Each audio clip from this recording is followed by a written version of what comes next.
میں دارالعلوم امجدیہ ایک اہل سنت جماعت کا معززان گرامی کراچی کا بہت مشہور دارالعلوم ہے، وہاں میں خدمت انجام دیتا ہوں۔ اسے دارالعلوم امجدیہ اس لیے کہتے ہیں کہ حضرت محدث کبیر دامت برکاتہم العالیہ کے والد ماجد حضرت علامہ مولانا امجد علی صاحب بہار شریعت رحمت اللہ علیہ کے نام سے اسے منسوب کیا گیا۔ میں نے کبھی نہیں سنا کہ کوئی آدمی مجھ سے آن کر یہ کہے کہ مولانا میں 20 میل کے فاصلے سے اس لیے آیا کہ مجھے کوئی پیارے مصطفیٰ کی ارشاد تو سنا دو، میں 10 میل کے فاصلے سے اس لیے آیا کہ تم حضور کا ایک گویا مجھے ارشاد سنا دو۔ آج کل کا اشتیاق اس عالم کا ہے کہ لوگ علم کو لیے آپ کے گھروں تک پہنچ گئے، اور اس کے باوجود ہماری درسگاہیں خالی کیوں ہیں؟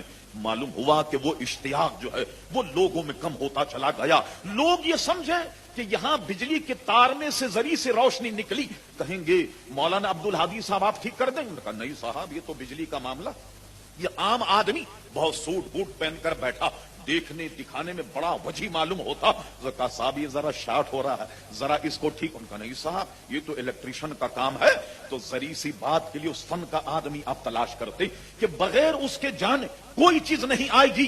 بجلی کا کام بغیر جانے نہیں آئے گا، کوئی سوچ خراب ہو جائے تو بغیر جانے آپ کسی کو نہیں بلائیں۔ اور علم دین کے متعلق آپ نے سمجھ لیا کہ یہ تو خود بخود آ جائے۔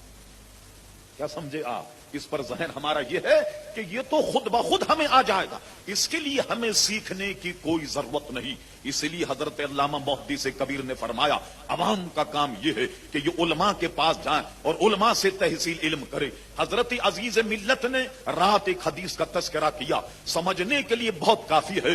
حضور کا ارشاد کہ اے میرے غلاموں، تمہاری کیفیت 4 ہونی چاہیے، اگر اس کے علاوہ تمہاری کیفیت ہو تو تمہیں ہلاک کر دے گی۔ ایک تو یہ کہ تم خود عالم ہو جاؤ، جب تم عالم ہو جاؤ گے کتاب و سنت میں اپنے زندگی کے گزارنے کا معاملہ خود ہی دیکھ لو گے، لوگوں کو بھی سکھاؤ، خود بھی سیکھ گئے۔ چلو مان لیا کہ ہر شخص عالم نہیں، تو تم ایسی زندگی گزارو کہ طالب علم ہو جاؤ، کہ آج ایک لڑکا طالب علم ہے 6-8 برس کے بعد عالم ہو جائے گا۔ میرے آقا کی نگاہیں بڑی دوربین تھی، وہ جانتے تھے کہ ہر آدمی عالم نہیں ہو سکتا، ہر شخص طالب علم نہیں ہو سکتا۔ تو لیجیے آپ تھرڈ پرائرٹی، تیسری ترجیحات میں یہ رکھا گیا، کوئی ہر آدمی عالم نہیں، طالب علم نہیں، تو تم ایسا کرو کہ اگر زندگی کامیاب گزارنا چاہتے ہو دنیا اور آخرت، تو تم ایسا کرو علم والوں کے پاس بیٹھنے والے بن جاؤ۔ اللہ اکبر!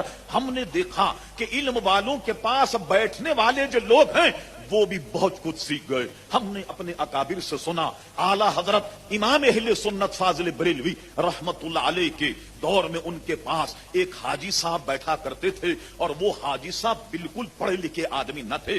علماء اعلی حضرت کے وصال کے بعد جب خانقاہ میں آتے، کسی مسئلے پر بحث ہوتی تو کتابوں کو جب تلاش کرتے اور مسئلہ مشکل سے ملتا ہوا نظر آتا، کوئی کہتا ارے بھائی حاجی صاحب سے پوچھ لو کہ حاجی صاحب کچھ یاد ہے آپ کو کہ اعلی حضرت کے زمانے میں کسی نے یہ مسئلہ پوچھا ہو تو اعلی حضرت نے کیا جواب دیا؟ حاجی صاحب بالکل ان پڑھ آدمی تھے، مگر علماء کے دریافت کرنے پر کہتے کہ ہاں ایک صاحب باہر سے آئے اور انہوں نے اعلی حضرت مسئلہ پوچھا تو اعلی حضرت نے یہ جواب دیا تھا۔ علماء کہتے یہی بات درست ہے۔ مثلا ایک مرتبہ اعلی حضرت فاضل بریلوی رضی اللہ عنہ کے وصال کے بعد کچھ علماء بیٹھے، چادر اوڑھنے پر مسئلے میں یہ ہوا کہ چادر ایسے اوڑھی جائے یا چادر کو اس طریقے سے اوڑھا جائے، سر پہ رکھ کر ایسے اوڑھا جائے۔ اس وقت علماء جزیہ تلاش کر رہے تھے، اتنے میں حاجی صاحب آ گئے، ارے ان کا صاحب مسئلہ آسان ہو گیا۔ حاجی صاحب یہ بتائیے کہ کبھی اعلی حضرت کو سردی میں کوئی چادر تو اوڑھتے ہوئے دیکھا ہوگا، ان کا کیسے اوڑھتے تھے؟ کہا اس طرح سر سے اوڑھا کرتے تھے۔ لوگوں نے کہا یہی درست ہے۔